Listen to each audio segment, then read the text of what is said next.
157 करोड़ और करीब करीब 10 लाख एम्प्लॉयमेंट का इसमें पोटेंशियल है।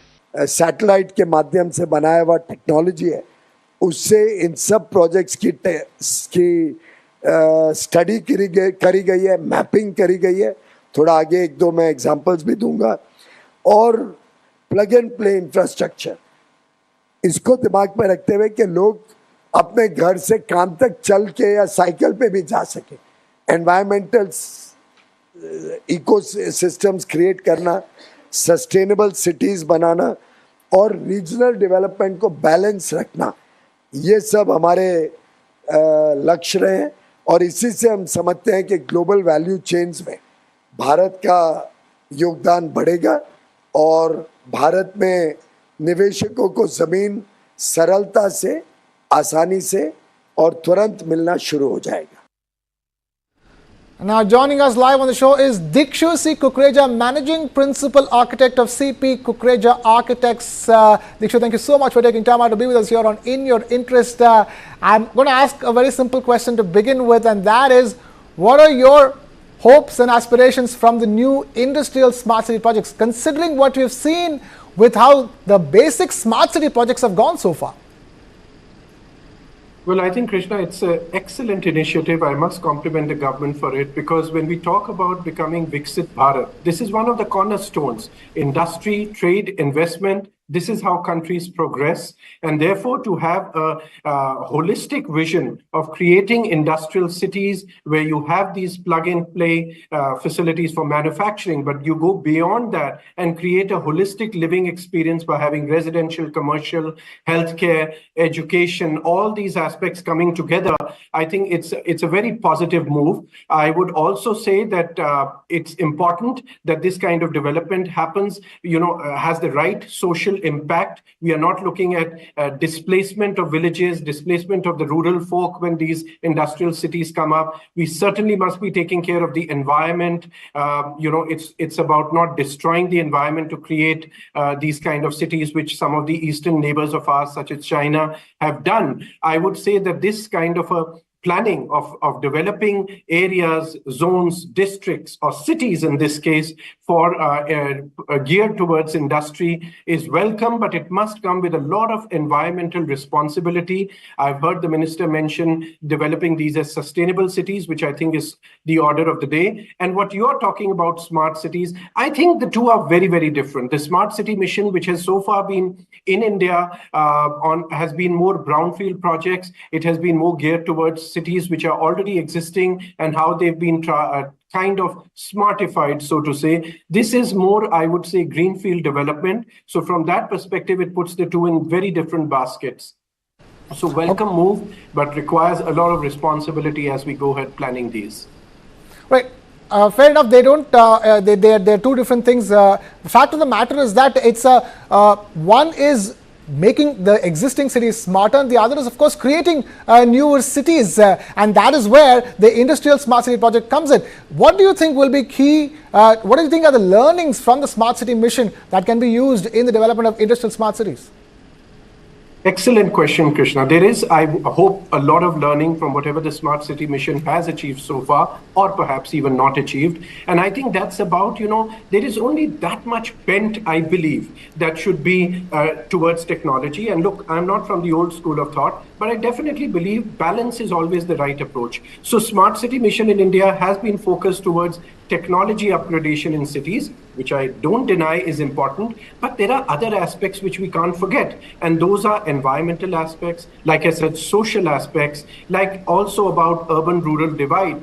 How do these, especially new field industrial cities, which are going to be smart cities, how do they embrace areas, towns, smaller villages around them, rather than sort of, turning their back towards them? And also, very importantly, are we reflecting the cultural diversity when we develop these industrial cities? We have a great example which was created almost a century ago, which is Jamshedpur. Jamshedpur in India has been a very successful, I would say in many ways, industrial city, which came up so many decades back. So I think now going forward in the 21st century, when we are creating this kind of infrastructure, it's important that it's a more holistic approach. Yes, there are learnings from the smart city city, whether it has to do with drainage, water supply, electrical systems, road network, connectivity, etc. Those can be the learnings. But what I also think are learnings of what I've not seen happen in the smart city mission is the embrace towards celebrating the cultural diversity. Remember these 12 industrial cities that are coming, they're kind of forming the golden necklace again. So they are in different parts of the country. So they cannot start having an identical model. So let's see a smart city coming up, an industrial city coming up in Odisha versus Gujarat versus Maharashtra or any other part of the country must be able to reflect the culture, the ethos of that region. That's what India's diversity is all about. And I also believe our planning and architectural approach must always celebrate that diversity. Right, celebrating diversity is one thing, and the other is in terms of, sheer delivery, Dikshu, like delivering projects. For example, I understand that 9 years since the Smart Cities mission, over 20% of cities have 25% of the work pending at this stage. One is, the idea, vision, thought, and ambitions, and the other is execution. So true, so true. You're absolutely right on that. And that's why I believe that, when these kind of projects come about, I think it's important to have realistic timelines to them. I believe, and I could be wrong here, but that this industrial city project is going to come up just in the next 3 years. Now, I think when you're creating cities, it needs time to grow, it needs time to develop. And this is not just a building project we are talking about, we are talking about a whole city. So I think it's very important that adequate time is given to planning. We don't rush into execution. And even when we get into the mode of execution, it must be done responsibly. It must be with proper mechanism of project management, of control on quality, cost, besides time. So unless all these aspects are looked at, developing it fast, sure, why not? But developing it hastily is something we should kind of refrain from. So that's why I think correct planning, adequate planning, responsible planning, so that you are not in a rush overlooking any aspect. Again, I'm going to say whether it's social impact, because, we have to become Viksit Bharat, but as our Prime Minister talks about it, by embracing every element of society. So wherever these cities are going to come up, I'm sure there is some civilization there, whether it is villages or whether it's towns. So how do you imbibe all of that? If we are talking about job opportunities, that means there is also civilization in that area. So you're not only giving local employment, but you're getting migrants to come and live there. How do you create that kind of a society which is a little more homogeneous? How do you make it a more equitable society? How do you do planning which is universally accessible for everybody across every strata? These things can only happen when you carefully plan cities. So I would say, let's give it time, let's give it proper time for planning, and also equally importantly for the execution. And if I were to ask you one last thing before we let you go, and that is a wish list from, what could these possible industrial smart cities be based on, global success stories? So I would say that these industrial cities, while the essential sort of DNA of this city is that it is literally a manufacturing base for India. So you're going to have industries which are being given facility of sort of plug and perform or plug and play. But the point here is that we cannot forget that at the end of the day, whether it is the workers who are going to be living in these cities or their families, obviously, that are there, the kind of planning that must be done should be holistic, which means you cannot ignore other elements of a complete livable city, which is proper residential for all strata, for all kinds of people that are going to be there, proper education facilities, healthcare, because otherwise what do you have? You have industrial city, but then you are having people migrate for other facilities which lay stress. For example, tertiary care hospitals. If you are going to have them come to an AIIMS Delhi or an AIIMS Bhubaneswar, then what's the point of doing this? So it has to have holistical planning. And that's where I think one learning in the shortfall, if I may say, of Jamshedpur was that, even after literally a century of Jamshedpur being established, where is the connectivity? Where is the air connectivity with Jamshedpur? Even today, it's hardly existing. Rail and road has also not been that great as it should have been. So I think those aspects will also be very important if we want these cities to be not just industrial cities, but more smart, holistic cities. Right, smart and holistic cities also means that the investment levels need to be that much higher. You're talking about at this stage 28,600 crore rupees. You're shaking your head. You don't agree with that? Not at all. Smart thinking doesn't cost. Okay. Let's remember that. It's only an attitude. And I must confess that in India, we sometimes overlook this attitude. We do not, I repeat, we do not pay the kind of attention and sensitivity to planning as we should. And the ramifications, we all suffer later for decades and generations. So please, it does not cost that much. It's an attitude thing. Right. Any particular model example that you can give for the industrial smart cities in India? Sorry? If in the development of industrial smart cities, any particular examples, global examples, that stand out in your mind? So there are plenty. I mean, you have had smart cities or industrial cities, I would say, developed on the periphery of Paris, of London. In Asia, closer, we have seen many develop in China on a very different scale and model. And I'm not definitely suggesting we have to ape that. There are plenty in South Korea, more lately in Vietnam, and even in Malaysia before that. So there are many, many examples of industrial cities or industrial towns which have developed world over. So I think there's a lot of learning that we can take from them, their successes, their failures. And as we go about doing it now, I hope we don't repeat the same mistakes. That's why I'm saying the impetus on planning is very important. And when we bring that in, I think we are then definitely building on to learnings from other places, be it, like I said, cases like Jamshedpur in India or world over, the western or the eastern part of the world. There's plenty of learning from there. We should build on that learning so that we don't repeat those mistakes and really create world-class 21st century cities. I'm very excited with this concept and this policy announcement that the government has come up with. It's a great opportunity for us, not just to expand our manufacturing base or become the manufacturing capital of the world, but also demonstrate to the world how, when we are talking about carbon neutrality by 2070, our own developed nation by 2047, how these are becoming the benchmarks, how these are becoming the stepping stones of our moving towards that. Dikshu Kukreja, Managing Principal Architect of CP Kukreja Architects. Dikshu, thank you so much for taking time out to be with us here on In Your Interest and sharing your thoughts. Hope to keep having you here on the show more often. But with that, we need to take a very short breather here on the show. We'll be back with lots more on the other side. Keep it with News 9 Live.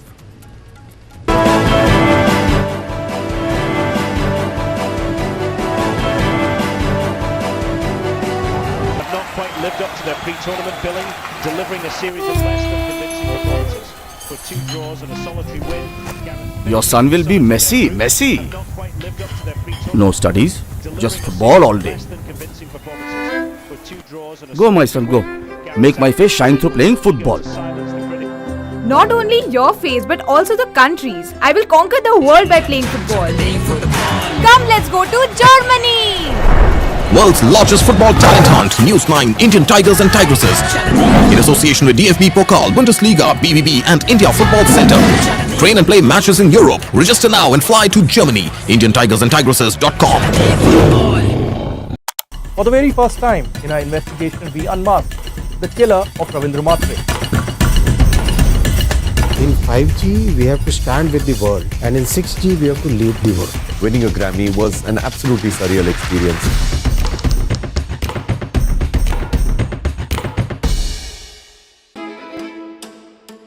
Cooking is an act of love. The first act of love we receive from our mothers in the families. Modern Indian food is all about contemporary and innovative approach to traditional Indian cooking. Representation it's also important, no? I want to wear this white coat every day and then be a chef. There are stories. If we name a whiskey is Indri, then there is a whole story behind that. Cooking food is like a therapy, and eating one is like a pleasure I can give it to myself.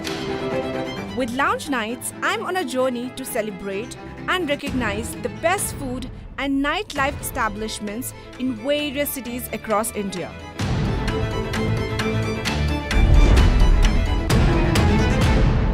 Radico presents Lounge Nights every Saturday and Sunday only on News 9 Live.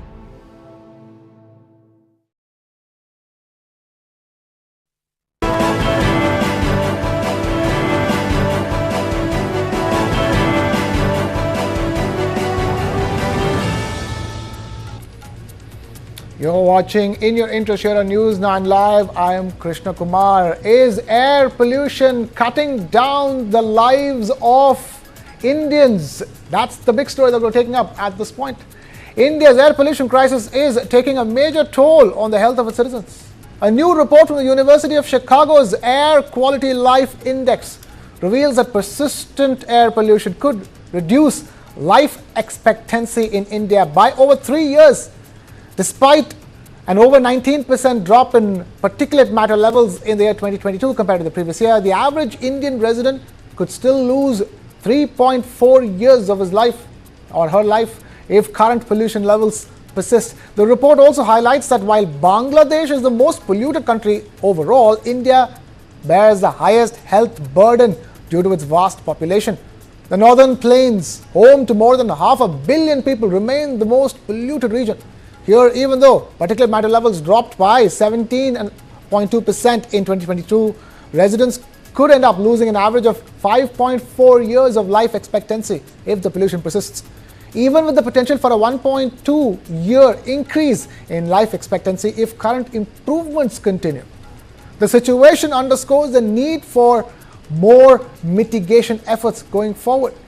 And to talk about more, we have Dr. Rajesh Chawla, pulmonologist and senior consultant at Apollo Hospitals, now joining us live on the broadcast. Dr. Rajesh Chawla, thank you so much for taking time out to be with us over here. My first question is, in terms of, there's nothing new. At this stage, we're just getting ready for another winter season. That's when, specifically in Delhi, the national capital in North India, per se, the pollution levels go through the roof. But what it does is that it makes us think in terms of the overall life expectancy. That's the kind of statistic that makes you rethink the way you think about this. It's a common sense.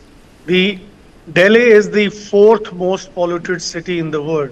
And we have PM 2.5, PM 10. We are inhaling all the time along with the gases. And if you spend the time in the pollution of Delhi, for one day, it is like smoking 20 cigarettes a day. So that is the level of pollutant which go inside the body. So they will definitely have a effect on the life expectancy. The study from Chicago group, they have found out that there is decrease, and they have found it's not really very easy to find out how much there is, but definitely it does decrease the expectancy if you are staying in city of Delhi than you are staying in a place like Mauritius or places where there is a very less pollution. Even in the good days, like now are good days, there's a lot of raining. Still, we are not that safe as in many of the other cities in the world. PM 2.5 and PM 10, they are still around 50 or below 100, but they are not really very safe even now. So a citizen of Delhi all the time is taking these inhalants inside, and they are on a long-term basis, they are causing diseases like the chronic obstructive lung disease, recurrent coughs, sinusitis, cancers, and many other illnesses. Right. Back to you. Right. Dr. Chawla, the question here is that the report also says that if India were to meet its national PM 2.5 standards, life expectancy for Delhi, the capital's residents, could increase by 8.5 years. There is a clear opportunity over here to fix things. It is easier said than done. If there are a lot of projects which have been launched nationally and even in Delhi. There locally also they have launched a lot of, last time, November is the time when we have the maximum AQI index. I think it's a well-known fact to every Indian, where there is no air movement. There is a burning of the parali in Haryana and Punjab. There is no air movement, and it's the because the dust settles down, and in addition to the usual motor vehicle, diesel sets, thermal power plants, all these are there. The government of Delhi had launched last time. They said they closed the schools, the water sprinkling, they said the thermal power plants were closed, and like that many steps were taken. But implementation was really not that good, and the AQI kept on remaining somewhere there. But I think it's the lot of cities in the world have done, Peking has done.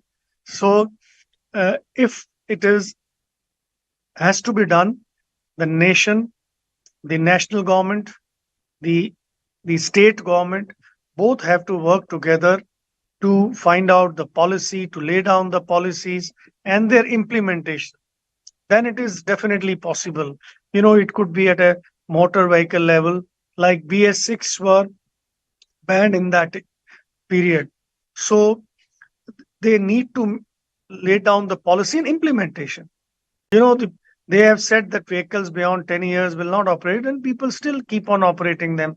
Few have caught, but then still they keep on operating. Similarly, the less use of diesel, although the Delhi government is saying that they will not use diesel, but still I think it is being used. Similarly, for the DG sets, still you see around in Delhi, many houses still have the diesel DG sets. So all these, if everything is implemented and thought out plan, definitely there would be a change. As you said, if the air you remember the time when the COVID was there, a lockdown, it was the cleanest city. So it is possible. It is not impossible. It is possible. It is not impossible. Also because, the report clearly states that, the particulate matter pollution of PM 2.5 is down in the year 2022 as compared to 2021 and down by nearly 20%. So there is light at the end of the tunnel, if I may. Yeah, still it is not, the best is 0 to 50. We are nowhere near. We have quite some work to do, and we have to think about it, especially at least ahead of this winter season that is coming up ahead of us in just a couple of months. We can at this stage only hope for the best. But Dr. Rajesh Chawla, thank you so much for being with us. Dr. Rajesh Chawla, pulmonologist and senior consultant at Apollo Hospitals. And with that, we've completely run out of time here on this edition of In Your Interest. Thank you so much for watching. This is Krishna Kumar signing off.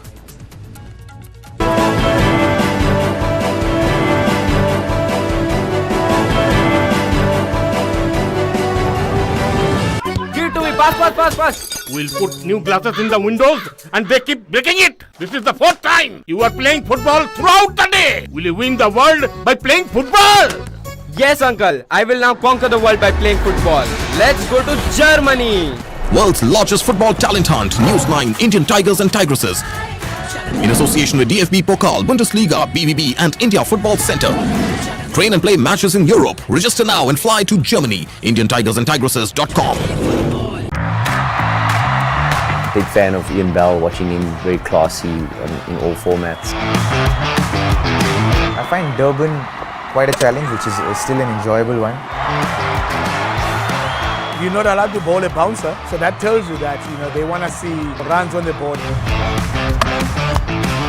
बड़े अच्छे tours किए हैं, बड़ी अच्छी यादें हैं हर जगह की, जहां मैंने पर्सनली क्रिकेट को बहुत एंजॉय किया, ऑस्ट्रेलिया एंड इंडिया में बहुत ज़्यादा एंजॉय किया. I love playing again England and India, and they were both very different challenges.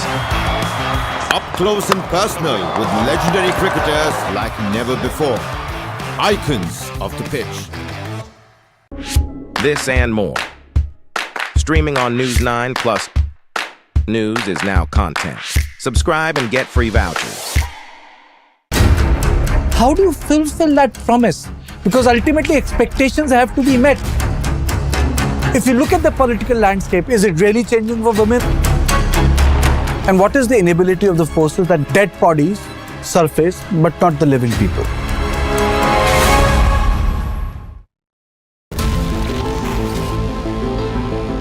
Joe Biden is not going to be the Democratic presidential nominee.